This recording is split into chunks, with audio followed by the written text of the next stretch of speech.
Good evening. I'm Gregory Morgan, and welcome to Love Talk. Throughout the world, in many, many countries, I'm able to have relationships with people, some of whom I've never physically met, some of whom I may never meet, but with whom we share something in common. And that we share in common is the transformation of people's default way of being, people's way of being that we've inherited from the past. You know, while it's predictable that that will change over time, the transformation of your ground of being means that you are a whole new person in the face of the everyday circumstances that you and conditions of your life. The everyday problems, issues, challenges that you have, they don't just go away because a person experiences a personal transformation. However, many of those challenges just cease to be challenges. They simply no longer matter in the face of a greater perspective, a larger point of view.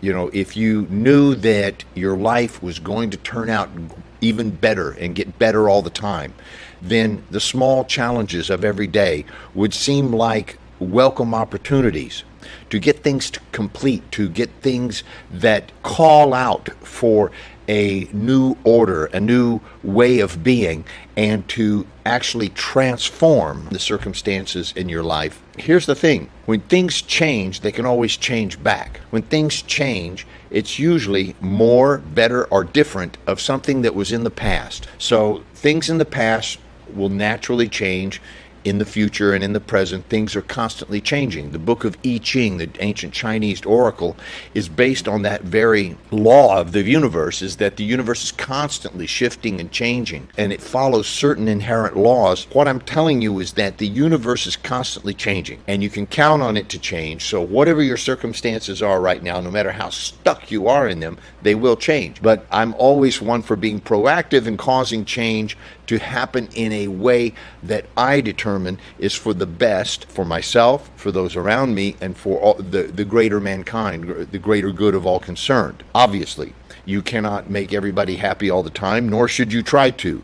If you want to make sure that you fail at something, try making everybody happy all the time. You'll definitely fail at that. But if you can bring more fulfillment, more purpose, more profound, loving, and honorable, distinguished meaning to your life, then those other things will sort themselves out. There's a huge difference between change and transformation. And so what I'm trying to tell you is change happens in cycles anyhow. Change will always happen, and it happens in cycles, usually coming around to a previous version of what it had been. That is a type of change that is cyclical, we call it, cyclical change. I'm not talking about change when I talk about transformation. It's important that you hear the difference. And it's hard to describe transformation without using the word transformation, but it is about becoming more sophisticated and more refined than whatever is challenging them. Your body is doing this all the time. If you don't do anything, your body will become weak and fat and deteriorate. If you challenge your body by going to the gym or walking, working, climbing, those kinds of things, if you challenge your body with stress, that's what lifting weights at the gym or running is. It's causing stress on the body. By challenging the body will transform itself to meet that challenge. It will become something greater than the challenge. That's why if you lift 10 pounds 50 times for 50 days, it'll seem like a paperweight. It'll be too easy after just a few days, you see. So then you add more challenge, more weight, and what'll happen is that your body will begin to transform itself to not only meet that challenge, but to surpass that challenge. Now, map that metaphor onto the challenges in your everyday life, in your love affairs, in your relationships with your health, your money, your employees or employer. If all you try to do is get people to change, or you try to change yourself, what is absolutely predictable is that the change you make will become your next challenge. Why? Because the thinking of the person that you are today is incapable of the thinking of who you will be tomorrow. Transformation takes place instantly. Change takes place over time. Change takes time and effort in order to be fulfilled. Transformation can take place in an instant. Change is measurable. It happens in space and time, so therefore you can actually watch change, you can observe change, you can measure change, you can manage change, you can cause change to happen in a predictable fashion. However, it takes a lot of effort and it takes a lot of time, and the changes you make on a personal level, the changes you make on a relationship level, I'm not talking about, okay, let's distinguish between there are things like physical things and then there are beings like human beings, and they are not the same. With things like physical objects, what you want to be is efficient.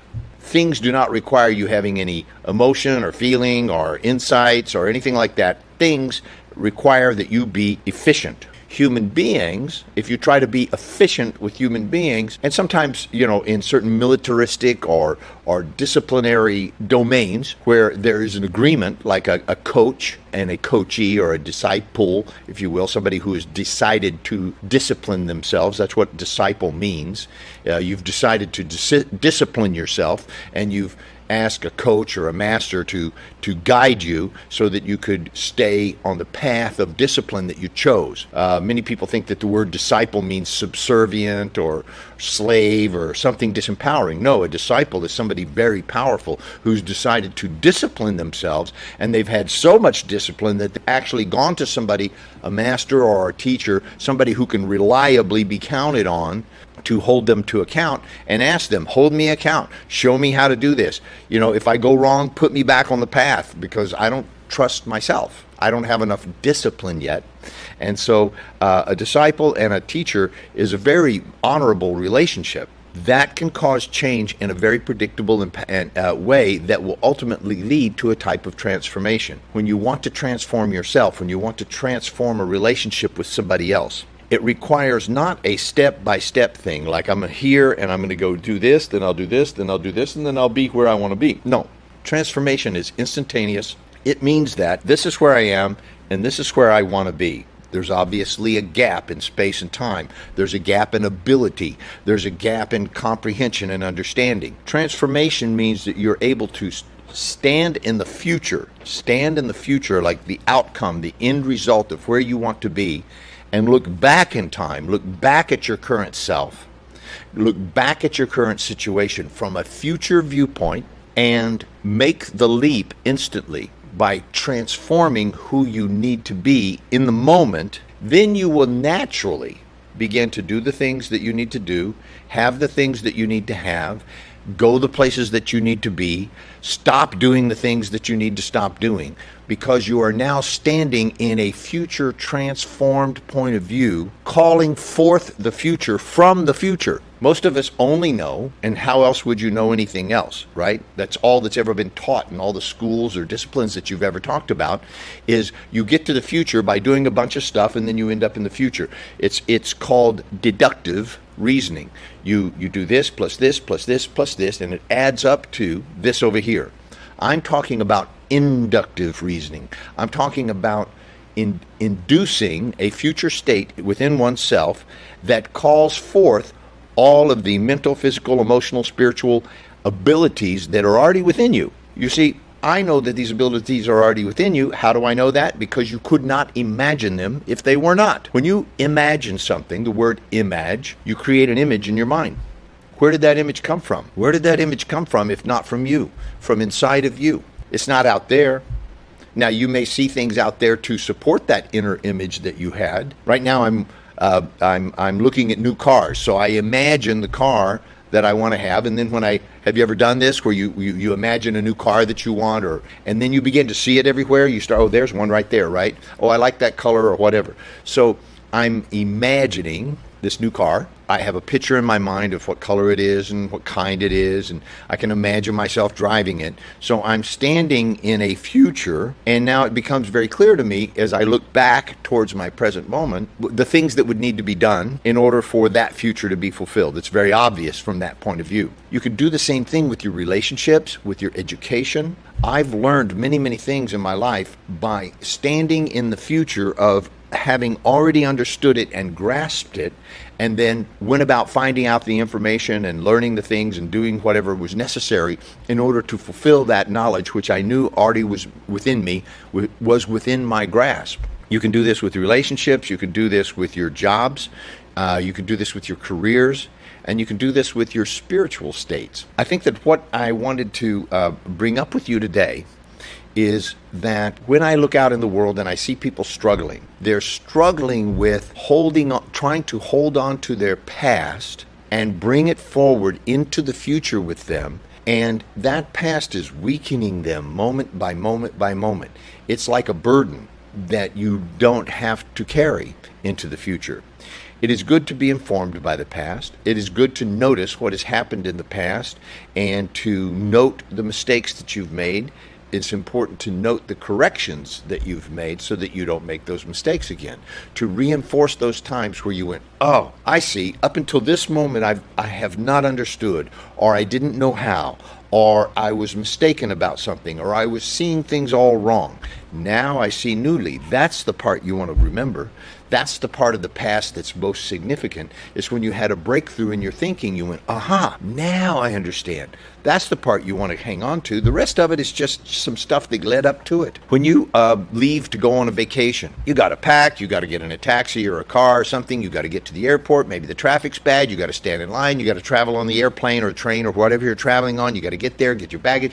There's so much stuff that you have to do to get to your vacation, to get to your desired destination. There's a lot of stuff to do. At the end of it all, what do you remember? What's the most important part? It's the part where you're already there. All the stuff that led up to how you got there is kind of like, well, so what? That's what you had to do to get there. There was no avoiding that. Could you have done it better? Could you have had better seats? Could you have taken an Uber instead of a taxi cab? I don't know. There's a lot of things maybe you could have done better, but you didn't. So it's over. You got to where you needed to go, and that's what's important. What I'm proposing to you is that you put yourself in situations, perhaps you've gotten yourself in situations that were extremely uncomfortable, and situations that tend to repeat themselves. Those are the ones that I want you to watch out for. Like, oh, this relationship is very much like my last relationship. I run into women all the time who are saying, I just keep having the same kind of experience with guys. They always do the same thing. I tell them, you're doing that. The thing that all those men had in common is that you were there. Every time you were there. When you tell me all the guys are the same, no, you're the same, and you're not learning the lessons that life has offered you. You're not correcting and continuing. You're not on a path of mastery. You're on a path of self-destruction because you keep making the same mistakes over and over, complaining about it, and in the meantime, you get older, uglier, and poorer. You run out of money, you run out of good health, you run out of friends, you run out of time. And it doesn't have to be that way. You can actually increase your wealth, increase your health, increase the time that you have on the earth. You can increase your sphere of influence, do so lovingly, joyfully, purposely, like intending to cause an expansion of your awareness, your consciousness, your love, your joy, your ability. You can intend that. Just like you can intend to go on a vacation, meet someone, or go someplace, or accomplish something that you have your mind set on, that you have your heart set on, something that you deeply desire, whether it be in the world of relationships or finance or physical well-being or any of those things that you would desire to change or transform in your life. You can put your mind on those things, and you can set out to intentionally cause those things to happen in the future. You can stand in that future of it having already arrived there, and then look around. What do you see? When you've arrived at your ideal weight, at your ideal financial circumstance, at your ideal relationship, what will you be seeing? Really, close your eyes and imagine it. What will you be seeing? Where will you be standing? Where will you live? What kind of clothes will you wear? What will you say to yourself? What will people be saying about you? And how will you be feeling in your body? And by simply calling forth those internal states which are already in you. If I say, you could try this. Close your eyes and imagine feeling a cool breeze on your left cheek. Most of you could do that. And if I said, close your eyes and imagine feeling peaceful in your heart, feeling your heart and having it breathing in and breathing out, and it just feels peaceful, just feels quiet.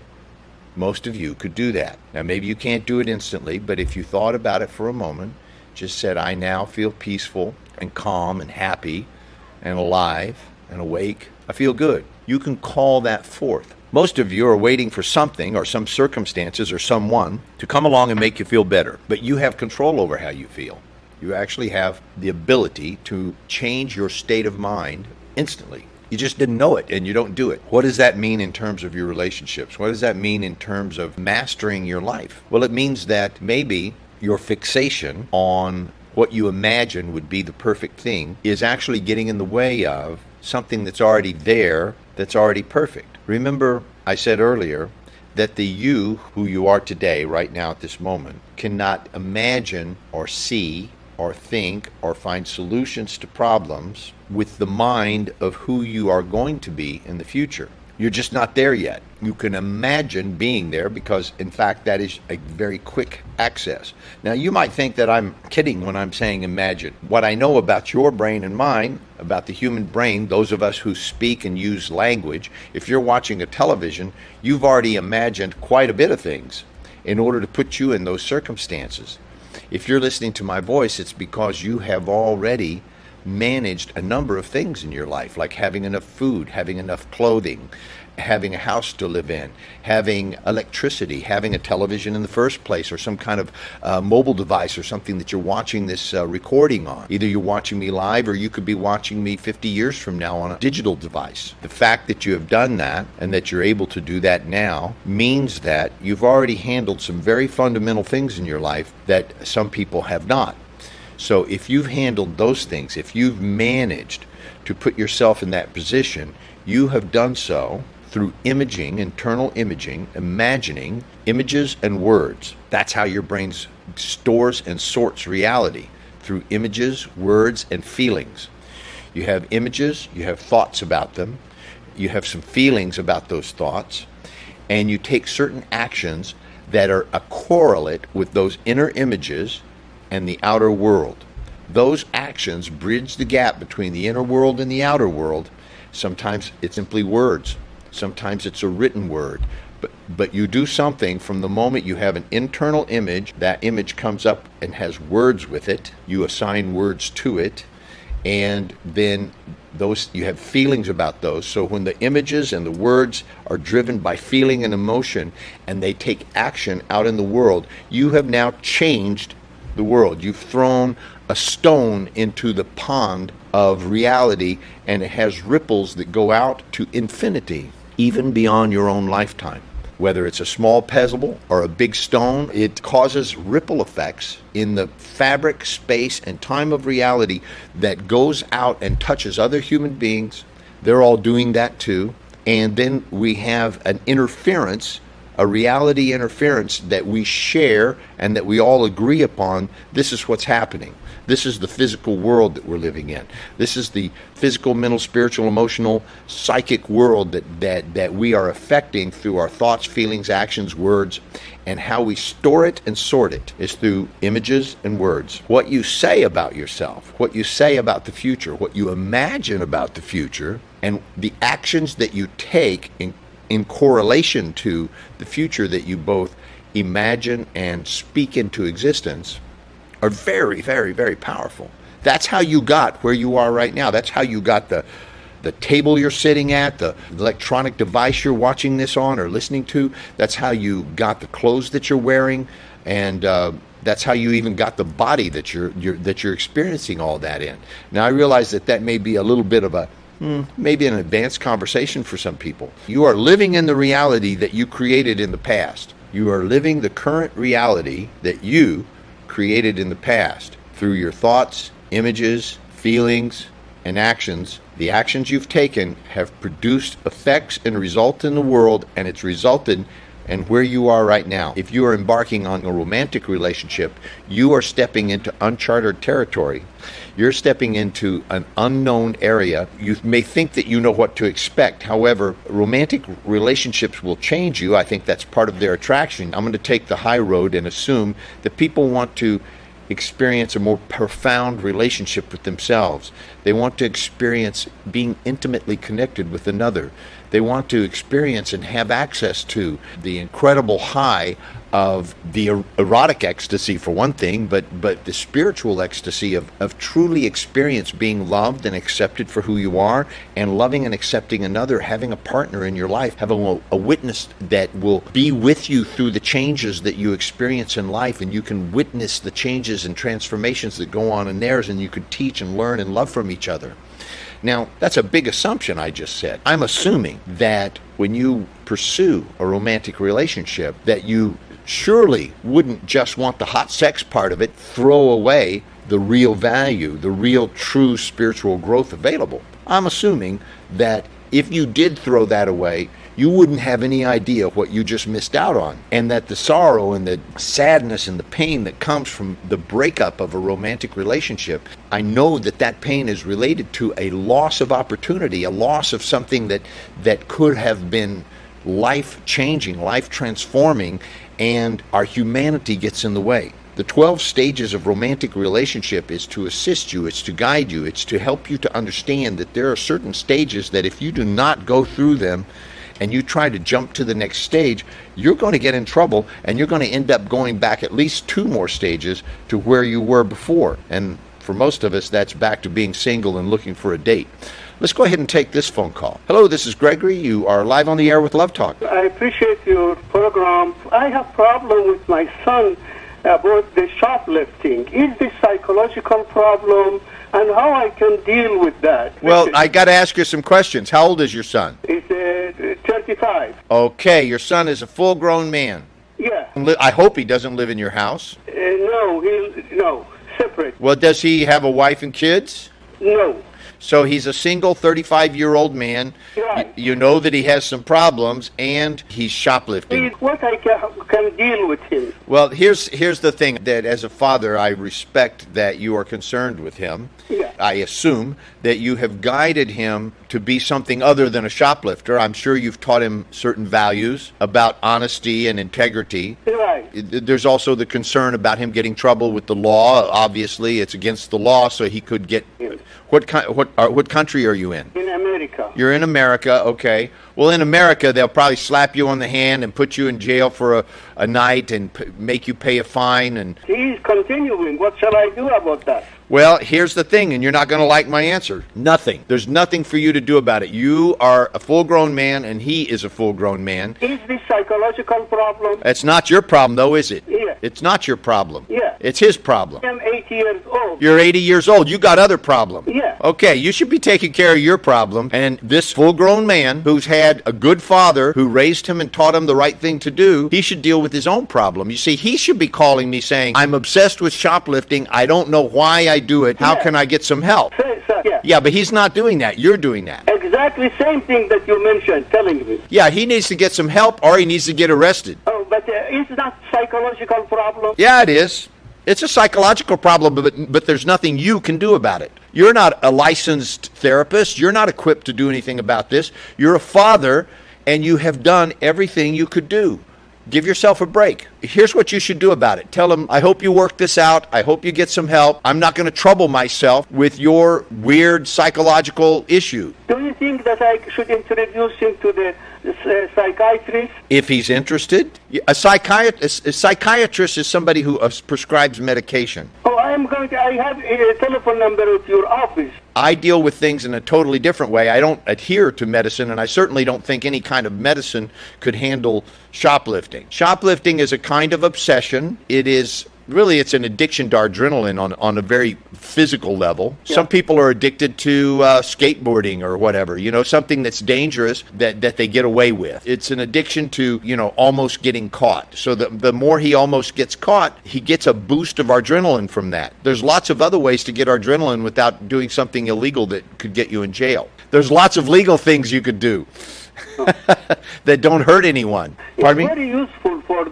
the people here. Thank you. That's my deepest desire, is to be useful and to have people, to make a difference in people's lives. Exactly. You are doing a wonderful job. Thank you so much. I really appreciate that. I appreciate you watching my show. I'm honored that a man, 80-year-old man is watching my show. It really means a lot to me. Thank you. So people watching your show. Oh, here in New Jersey, a lot of Iranian watching your show. Is that right? That's great. That's good to know. Well, I wish they'd call me and ask me questions like you were doing, and I wish I could help you more. But as an 80-year-old man, really honor yourself. Let yourself know you got your job done. You haven't made him be this way.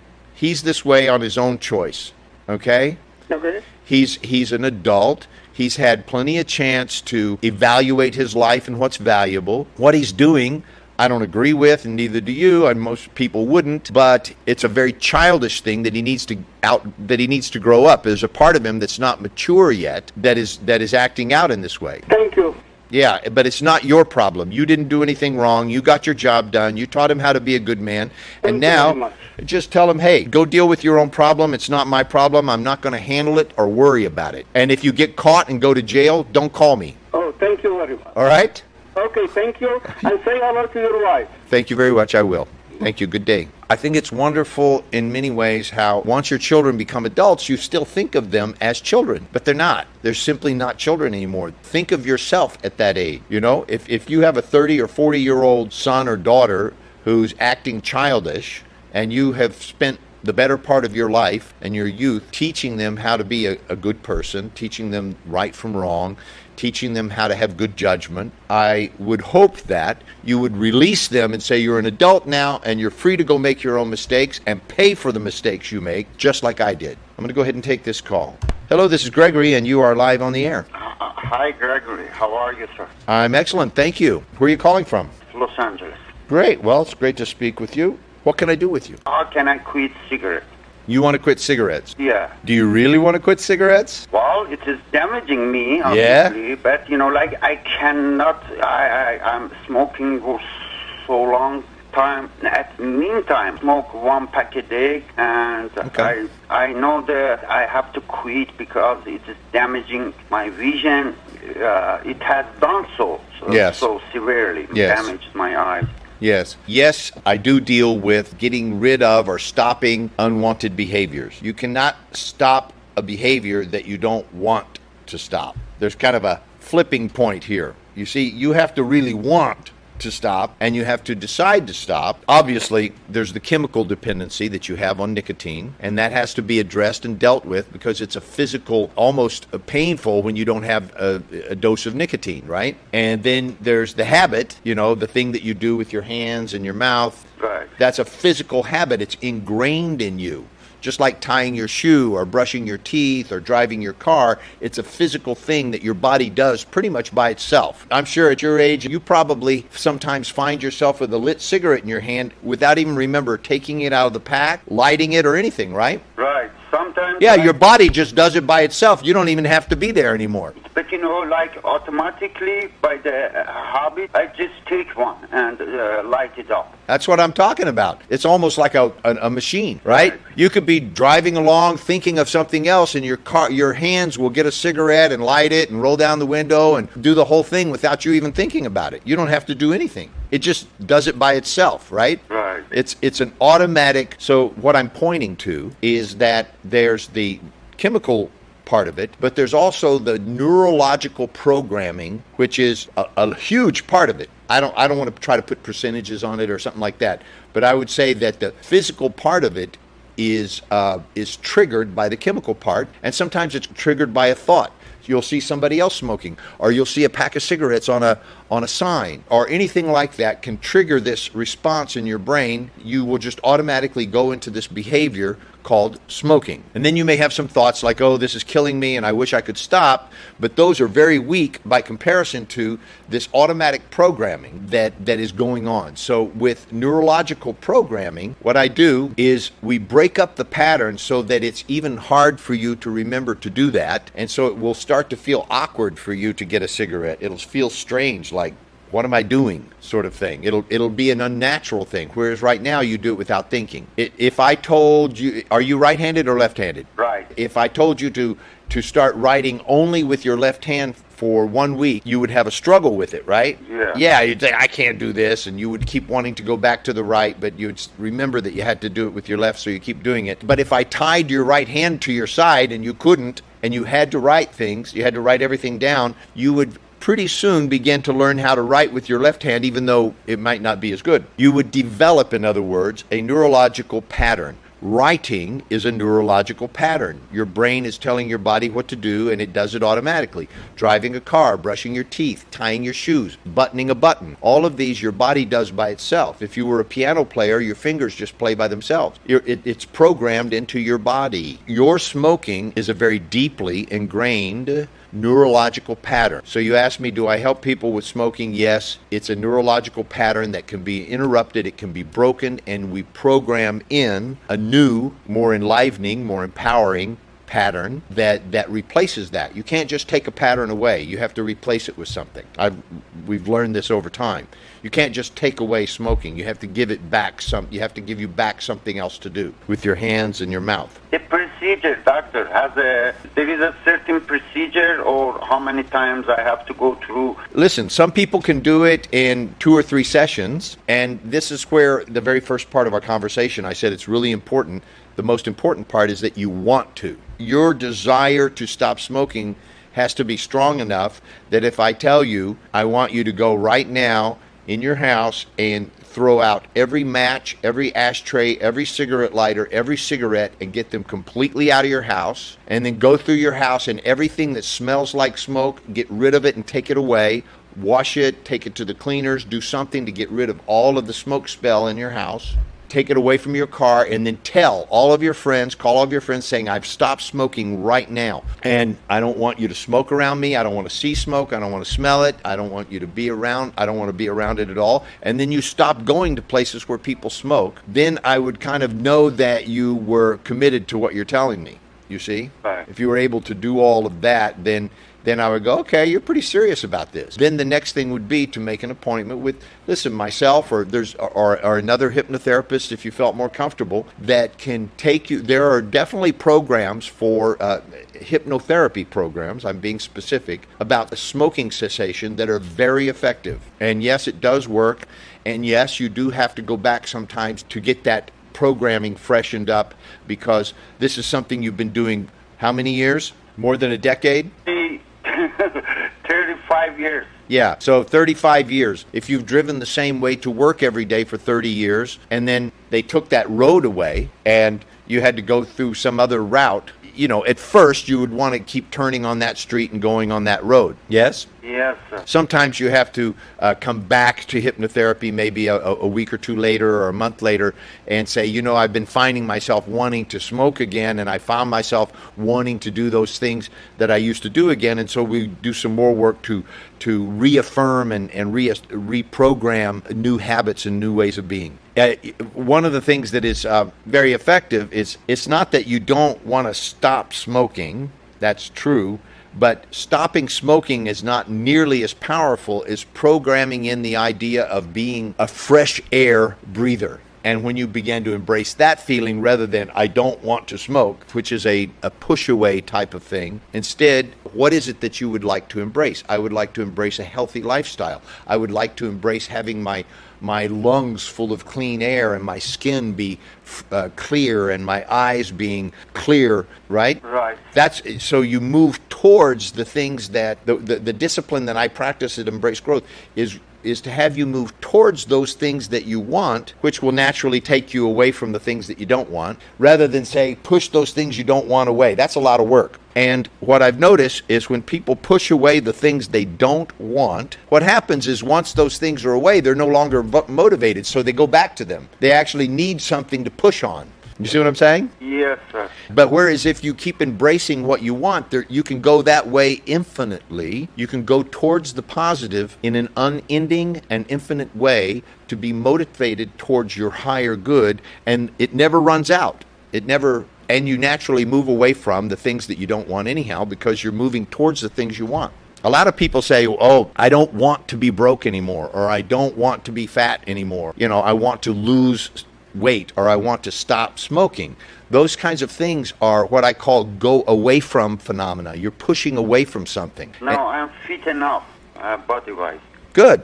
Yeah, well, you could even be more fit, right? Obviously, if you've been smoking 35 years and you're still alive, you must be in pretty good shape. But like my lung I feel that it is getting problem, and I need more oxygen than regular non-smoking. Yeah, I would imagine. I mean, can you imagine going hiking? Right. Can you imagine going up to some beautiful mountain range where it's 8,000 or 10,000 feet up and taking a walk? Yeah, as a matter of fact, I did. Not now, a couple of years. I went, let's say, 16,000 to the mountain. Yeah.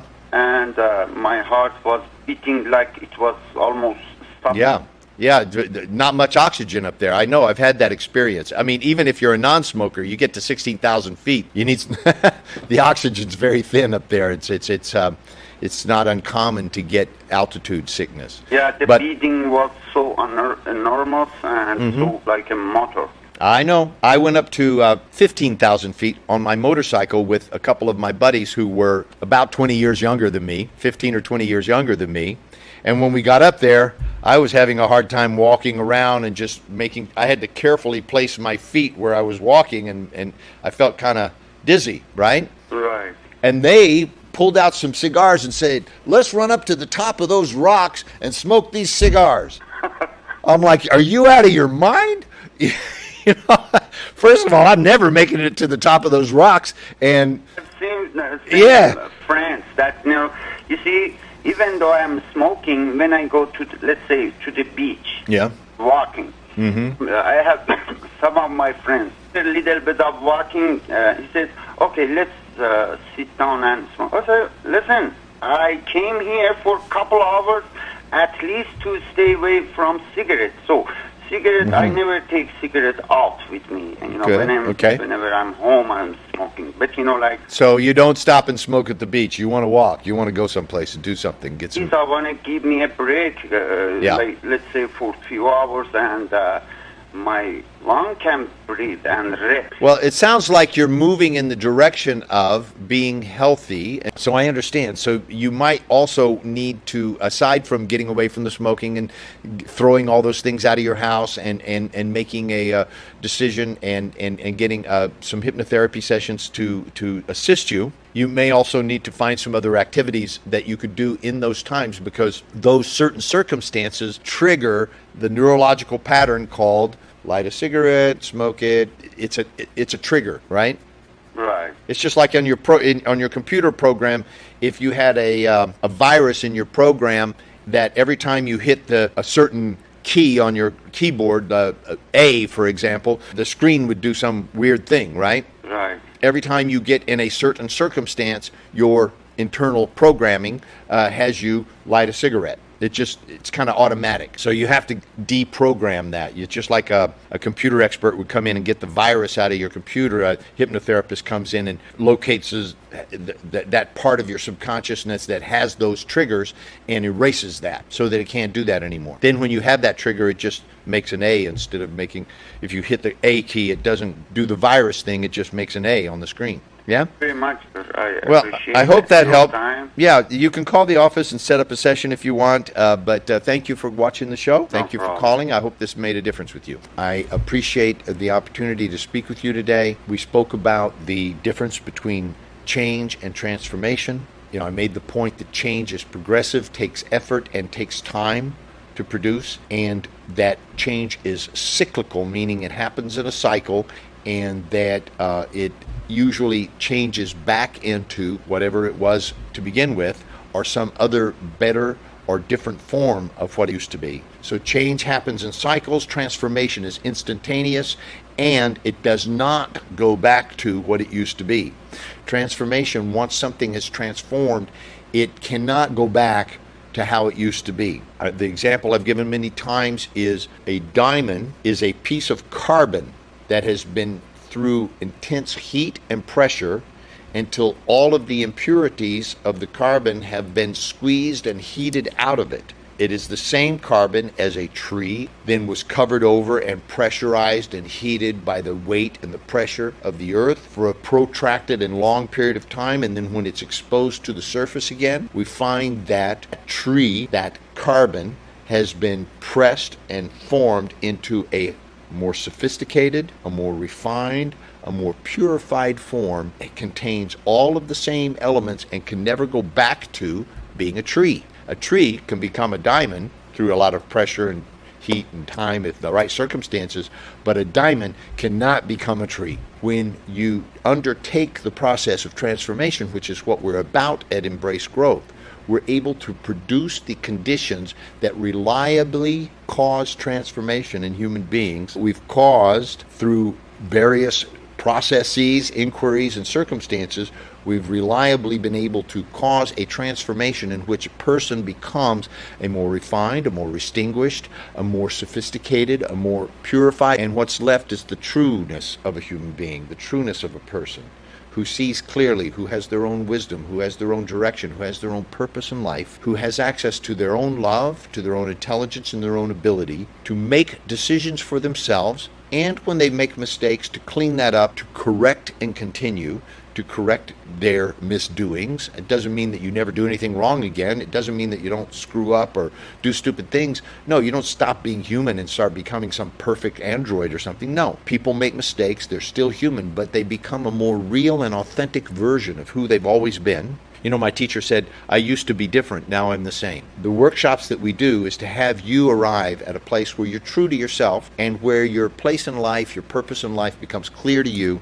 And it's extremely empowering. It's a joyful, enlightening experience. And so no wonder people always want to go share it with them, with their family and friends. We take statistics of where our students come from, and 85% of all of our students have reported that they learned about our workshops from families and friends. We hardly advertise. We talk about it on the shows like this. 85% of them have come from people who had such a profound experience that they went and told their family and friends about it, and that's how everybody ends up over there. So I invite you to find out about Embrace Growth in the workshops. I hope to see you at one of them. Thank you for watching my show. This is Gregory Morgan, and you've been watching Love Talk.